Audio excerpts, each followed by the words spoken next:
ನಾನೊಬ್ಬ ವಿದ್ಯಾರ್ಥಿ ಥರ ನಿಮ್ಮ ಹತ್ರ ಪ್ರಶ್ನೆ ಮಾಡಿ ತಪ್ಪಿಲ್ಲ, ದೇರ್ ಇಸ್ ನಥಿಂಗ್ ರಾಂಗ್. ನೀವು ಇದನ್ನು ಹೇಳ್ತಾ ಇದ್ದೀರಿ, ಓಕೆ, ಅವರ ಮೇಲೆ ಮಂತ್ರಿಯಾಗಿ ಭ್ರಷ್ಟಾಚಾರದ ಆರೋಪಗಳಿಲ್ಲ ಅಂಥೇಳಿ. ಹೌದು, ಅವರು ದುಡ್ಡು ಮಾಡ್ಕೊಂಡಿದ್ದಾರೆ, ಅತಿ ಹೆಚ್ಚಿನ ಏನು ಸಂಗ್ರಹವಾಗಿದೆ ಅನ್ನೋ ಕಾರಣಕ್ಕೆ ಅವರ ಮೇಲೆ ಆರೋಪ ಇದೆ ಅಂತೇಳಿ.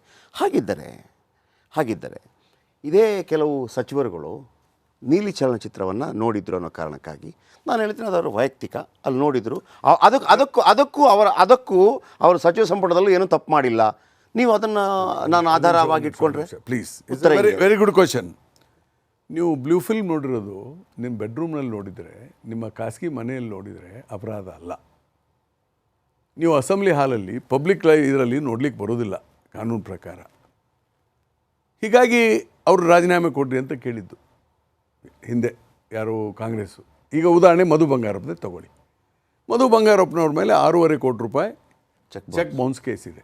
ಅದೇನು ಅವ್ರ ಭ್ರಷ್ಟಾಚಾರದ, ಅವರ ಬಿಸ್ನೆಸ್ಸಿಗೆ ಸಂಬಂಧಪಟ್ಟಿದ್ದು ನೀವು 6 ಕೋಟಿ ತಿಂಗಳಲ್ಲಿ ಕೊಡಿ ಅಂತ ಹೇಳಿದರು, ಇಲ್ಲದಿದ್ದರೆ ಜೈಲು ಶಿಕ್ಷೆ ಅನುಭವಿಸಿ ಅಂತ ಹೇಳಿದ್ದು ನ್ಯಾಯಾಲಯ ಹೇಳಿದೆ. ಇದು ಖಾಸಗಿ, ಆದರೆ ಖಾಸಗಿ ಇದ್ದಾಗ ಡಿಸ್ಪ್ಯೂಟ್ ಇರುತ್ತೆ. ಸಪೋಸ್ ಬಿಸ್ನೆಸ್, ನೀವು ಬಿಸ್ನೆಸ್ ಮಾಡಿರ್ತೀರಿ, ನೀವು ಹೇಳಿದ್ದನ್ನು ನೀವು ಕೊಡಲಿಕ್ಕಾಗಲ್ಲ, ಆ ಕಾರಣಕ್ಕಾಗಿ ಚೆಕ್ ಬೌನ್ಸ್ ಆಗಿರ್ಬೋದು. ಆದರೆ ಅದು ಏನು, ಅದರ ವ್ಯಾಪ್ತಿ ಏನು ಅನ್ನೋದ್ರ ಬಗ್ಗೆ ಚರ್ಚೆ ಆಗಬೇಕಲ್ಲ. ನೈತಿಕತೆ ಪ್ರಶ್ನೆ ಬಂದಾಗ ಬಹಿರಂಗ ಭಾಷಣದಲ್ಲಿ ಹೇಳ್ತಾರೆ, ಹೌದು ನೀಲಿ ಚಿತ್ರ ನೋಡಿದ ತಪ್ಪು ಅಂಥವ್ರಿಗೆ ಓಟ್ ಹಾಕ್ತೀರಂತ. ನೆಕ್ಸ್ಟ್ ಚುನಾವಣೆಯಲ್ಲಿ ಅವ್ರನ್ನ ರೆಡ್ ಕಾರ್ಪೆಟ್ ಕರ್ಕೊಂಡು ಗೆಲ್ಸ್ಕೊಂಡು ಬರ್ತಾರೆ. ಏನು ಹೇಳ್ತೀನಿ, ತಪ್ಪು ಸರಿನಾ? ನಾವು ಬೇರೆಯವ್ರಿಗಾದ್ರೂ ಈ ಪ್ರಶ್ನೆ ಕೇಳ್ತಾ ಇರಲ್ಲ. ತುಂಬಾ ಪ್ರಾಮಾಣಿಕವಾಗಿ ಮಾತಾಡುವಂಥ ಬಸವರಾಜ ರೆಡ್ಡಿ ನಾನು ಹೇಳ್ತೇನೆ, ಕಾಂಗ್ರೆಸ್ ಪಕ್ಷ ಮಾಡ್ತಾ ಒಂದಷ್ಟು ನಿರ್ಧಾರಗಳು ಸರಿ ಅಂತ ಅನ್ಸುತ್ತಾ?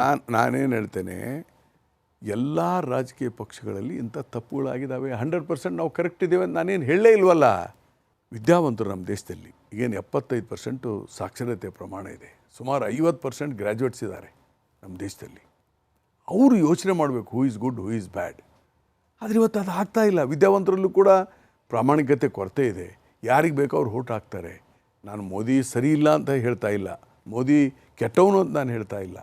ನಾನು ಹೇಳ್ತಾ ಇರೋದು ಪ್ರಶ್ನೆ, ಎಷ್ಟು ಪರಿಣಾಮಕಾರಿಯಾಗಿ ಆಡಳಿತವನ್ನು ಅವ್ರು ತೆಗೆದುಕೊಳ್ಬೇಕಾಗಿತ್ತು ಮತ್ತು ಕೇವಲ ಅವ್ರ ಪಕ್ಷ ಉಳಿಸ್ಕೊಳ್ಳೋಕೆ ಪ್ರಯತ್ನ ಮಾಡಿದರೆ ಹೊರತು ಪ್ರಾಮಾಣಿಕವಾದಂಥ. ನೀವೇ ಹೇಳ್ತೀರಿ ಸರ್, ಯಾರೂ ಸರಿ ಇಲ್ಲ ಅಂತಂದ್ಬಿಟ್ಟು ಮೋದಿ ಬೇಡ ಅಂತ ಹೇಳ್ತೀರಿ. ನೀವು ಹೇಳ್ತೀರಿ ನಮ್ಮ ಪಕ್ಷ ಕೂಡ ಕರೆಕ್ಟ್ ಇಲ್ಲ ಅಂತೇಳಿ. ನಾನು ಏನು ಹೇಳ್ತಾ ಇದ್ದೀನಿ, ನಿರೀಕ್ಷೆ ಭಾಳ ಮಾಡಿದ್ದೆ ಮೋದಿ ಹಂಗಾಗ್ತಾರೆ ಅಂತ, ಅವರು ಆಗಲಿಲ್ಲ ಅಂತ ಅಟ್ಟೆ ಹೇಳಿದ್ದಾನೆ. ಓಕೆ, ಈಗ ರಾಮ ಮಂದಿರ ವಿಚಾರವನ್ನು ಭಾಳ ದೊಡ್ಡ ಮಟ್ಟದಲ್ಲಿ ಉದ್ಘಾಟನೆ ಆಗ್ತಾ ಇದೆ. ನೀವೊಂದು ಮಾತನ್ನು ಹೇಳಿದ್ರಿ ಆರಂಭದಲ್ಲಿ, ಜಾತಿ ಬಳಕೆ ಆಗತ್ತೆ ಅಂತೇಳಿ. ಈಗ ಧರ್ಮ ಕೂಡ ಬಳಕೆ ಆಗ್ಬೋದು. ಡೆಫಿನೆಟ್ಲಿ ಈಗ ಅವರು ಅದನ್ನು ತಗೋಬೋದು, ಅದರ ಎನ್ಕೇಜ್ ಮಾಡ್ಕೋಬೋದು. ಗೊತ್ತಿದೆ ನನಗೆ. ಕಾಂಗ್ರೆಸ್ನವ್ರು ಮತ್ತೆ ಯಾಕೆ ಇಷ್ಟು ಚಡಪಡಿಸ್ತಾ ಇದ್ದಾರೆ? ಒಂದು ನಿಮಿಷ, ಕಾಂಗ್ರೆಸ್ನವ್ರು ನಾವೇನು ಚಡಪಡಿಸ್ತಾ ಇಲ್ಲ, ಅದು ತಪ್ಪು ಕಲ್ಪನೆ ನಿಮ್ಮದು. ಖಂಡಿತವಾಗಿ ಇಂಡೈರೆಕ್ಟಾಗಿ ಮೋದಿಯವ್ರನ್ನ ಮುಂದಿಟ್ಟುಕೊಂಡು RSS, ಹಿಂದೂ ವಿಶ್ವ ಪರಿಷತ್ತು, ಅದಕ್ಕೆ ಸಂಬಂಧಪಟ್ಟಂಥ ಏನೇನು ಸಂಘ ಸಂಸ್ಥೆಗಳಿದ್ದಾವೆ, ಮತ್ತು ಮೋದಿ ಅವ್ರಿಗೆ ಅನುಕೂಲ ಆಗಲಿ ಅನ್ನೋ ದೃಷ್ಟಿಕೋನಕ್ಕಾಗಿ ರಾಮ ಮಂದಿರ ಇಟ್ಕೊಂಡು ಮಾಡ್ತಾ ಇರೋದು ಇಸ್ ಎವಿಡೆಂಟ್. ಅದ್ರಾಗೇನು ನಮ್ಮ ಮಾತಿಲ್ಲ. ರಾಮ ಮಂದಿರ ಕಟ್ಟಲಿಕ್ಕೆ ನಾವ್ಯಾರೂ ವಿರೋಧ ಮಾಡಿಲ್ಲ. ಏನು ಕಾಂಗ್ರೆಸ್ ವಿರೋಧ ಮಾಡಿದಲ್ವಾ?